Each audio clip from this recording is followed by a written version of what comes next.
লোকসভা নির্বাচন সামনে, আমরা এই আসনে আমরা জিতব এবং যিনি ক্যান্ডিডেট হয়েছেন তার জন্য মানুষের মধ্যে একটা বাড়তি উচ্ছ্বাস আবেগ কাজ করছে ডিক্লারেশন পর থেকে। আমরা যারা কার্যকর্তারা আছি এই হলের মধ্যে আমাদের কাজ কিন্তু 80% হয়ে গেছে আমাদের ক্যান্ডিডেট ডিক্লারেশনের সাথে। আমাদের প্রত্যেকটা এই 30 বিধানসভা প্রত্যেকটা কার্যকর্তা, কারণ এ রাজ্যে আমরা ক্ষমতায় এসেছি এবং আমাদের মুক্তির কাণ্ডারী মাননীয় বিপ্লব কুমার দেব মহোদয়, এটা অস্বীকার করার কোনো জায়গা নেই।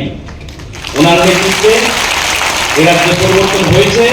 30 বিধানসভা প্রত্যেকটা কার্যকর্তা ওনাকে আগে ভোট করতে পারেনি। আমিও ব্যক্তিগতভাবে আমি গর্বিত এবং আমার ভোটটা আমি বিপ্লব দেখতে দিতে পারবো। সারা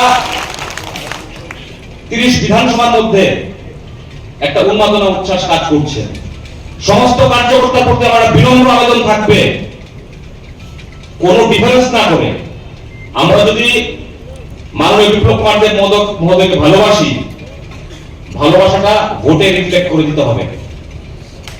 আজ থেকে এই হলঘর থেকে আপনারা প্রত্যেকে এখানে যারা নেতৃত্ব স্থানীয় আপনারা এসেছেন, আপনাদের মাধ্যমে 18 সালে আমরা জিতেছি, 23 সালে আমরা জিতেছি।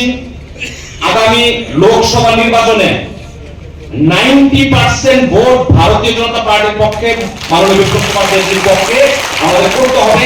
সময় নষ্ট করার জায়গা নেই, কোন রকম ডিফারেন্স রাখবেন না। সে সিপিএম করে, তার সাথে আমার সম্পর্ক ভালো না। আমার ইগো ব্যক্তিগত, আমি থেকে বের হয়ে আমরা হয়ে কাজ করার একটা প্রয়াস আপনারা করুন ওনাকে সামনে রেখে।